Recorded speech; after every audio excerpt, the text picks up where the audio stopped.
The most important source of case law is law reports. A law report will provide a detailed, accurate and authoritative account of what happened in court. It's not uncommon for a case to be reported in more than one series of law reports. So, we've got multiple series of law reports, and there's actually a hierarchy, and I'll show you this in a moment. Some law reports are considered more authoritative than others. There's a video that I've linked to below from Lawbore which explains a little bit more about law reports and how they work, if this is something you're interested in. So, this is the hierarchy of law reports. It's important to remember all of these are good sources of law. It's just that the courts regard some as more authoritative sources than others. At the top is the not very imaginatively named The Law Reports. These are published in 4 parts, and the 4 abbreviations AC, CH, FAM and QB indicate that a case is from this series. And KB, for King's Bench, is obviously what the Queen's Bench is called when we have a king, so you may see that as well. Underneath are 2 general series, the Weekly Law Reports and the All England Law Reports. By general series, I mean that they publish cases from lots of different areas of law. Next in the hierarchy are specialist law reports. For example, the Family Law Reports that only publish cases in one area of law. Finally, there are sources like the Times, which sometimes do law reporting. So, here are some examples of some cases that have been reported in law reports. Now you'll see all of the cases, whether they're criminal cases or civil cases, we've got the names of the 2 parties separated by a V. So you've always got that reassuring bit of information at the start. Everything that comes afterwards, so all the numbers and the letters and the brackets, this is what I call a citation. And when we come to look at finding cases in legal databases, it's important to know, okay, I've got the names of the parties and I've got a citation, and which bit is which. At the bottom, I've given you a little bit of a clue that shows you what all these numbers and letters mean. It doesn't matter terribly if you understand what each number and letter means, but it does help it make more sense, and it also helps when it comes to referencing. So, quite obviously, we've got a year in brackets after the names of the parties in each case. We've then got what I call the sandwich, because it goes number, text, number. Okay? So the text, so WLR or QB, what that's doing is it's telling us the name of the law report. And if you think back to that hierarchy that we saw a moment ago, you might recognise some of the acronyms and abbreviations from that table.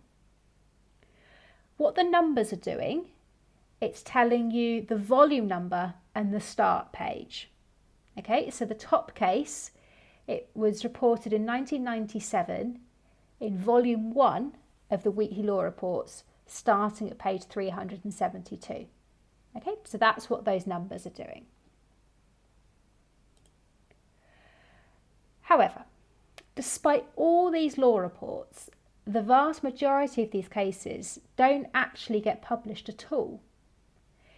If a case doesn't set an interesting precedent or isn't significant, it may just not get published.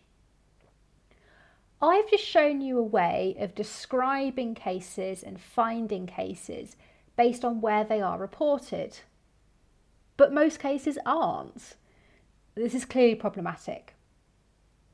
Also, separately, it's sensible to have a single system that gives things unique numbers as well as their names. For example, the way you have a student number or maybe a national insurance number as well as a name. So, these 2 issues and this need for a sensible way of identifying cases brings us to neutral citations. Neutral citations were introduced in the higher courts in England and Wales in 2001. So older cases won't have neutral citations. The really important difference from law report citations is that the neutral citation tells you the court a case was heard in, not the law report it was published in. My top tip is that you can always identify a neutral citation because it will have either EW or UK in the abbreviation. Have a look at this second example. This was the 5th case in the UK Supreme Court, UKSC, in 2017. Okay, so we've still got numbers and letters, but they're doing a slightly different job. The top example shows us that this was the 2140th case in the England and Wales High Court, EWHC, Family Division, or FAM, in 2015. So knowing that the name of the court, and again the UK or the EW is the big clue, knowing that the name of the court is hidden in the abbreviation makes it easier to find a neutral citation when you see one. That may be what you're thinking right now. And it's okay. Cases, law reports and neutral citations do take some getting used to. When I started this job, I just kept seeing a sea of abbreviations, letters, numbers, and I had no idea what was going on, and I found it daunting. But from experience, I can tell you that the more you find and use cases, the easier they will become. So please do persevere with it. And you're not alone.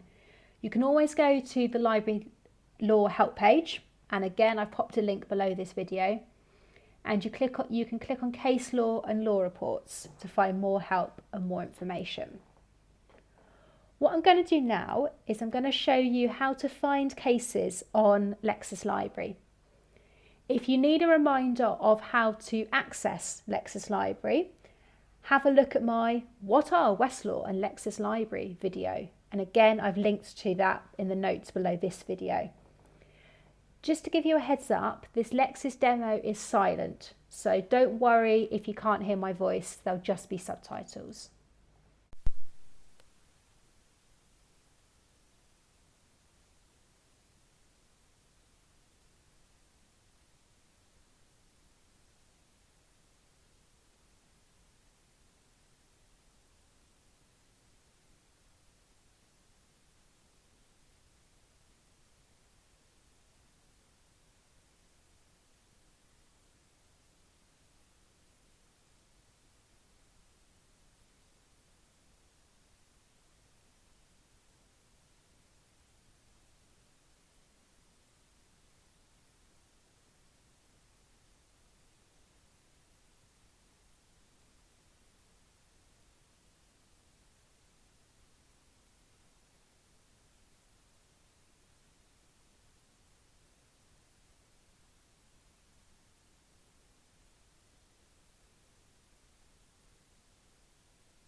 Keep an eye out for these symbols when you look at cases on LexisLibrary, in particular the red one that looks a little bit like a stop sign.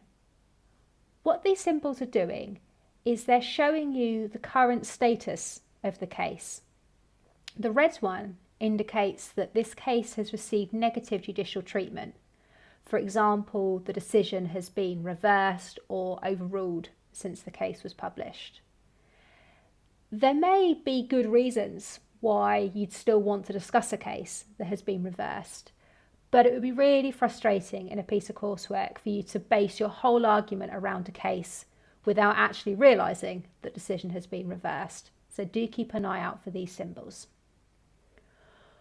What we're going to do now is going to have a look at how to find cases using Westlaw. Again, just like the Lexis demo, there's no sound in this Westlaw demo, so you can have a rest from hearing my voice and just look at the subtitles.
Just like Lexis, Westlaw shows us the status of each case that we look at. Once again, I'd encourage you to keep an eye out for these symbols as you read cases, in particular the red one, because that will show you whether a case has received negative judicial treatment. As I said earlier, cases, neutral citations, law reports, it can be quite a confusing language to get used to. So I just want to reassure you that you can look back at this video at any point during your course, and there's plenty of resources available on the law page of the library website.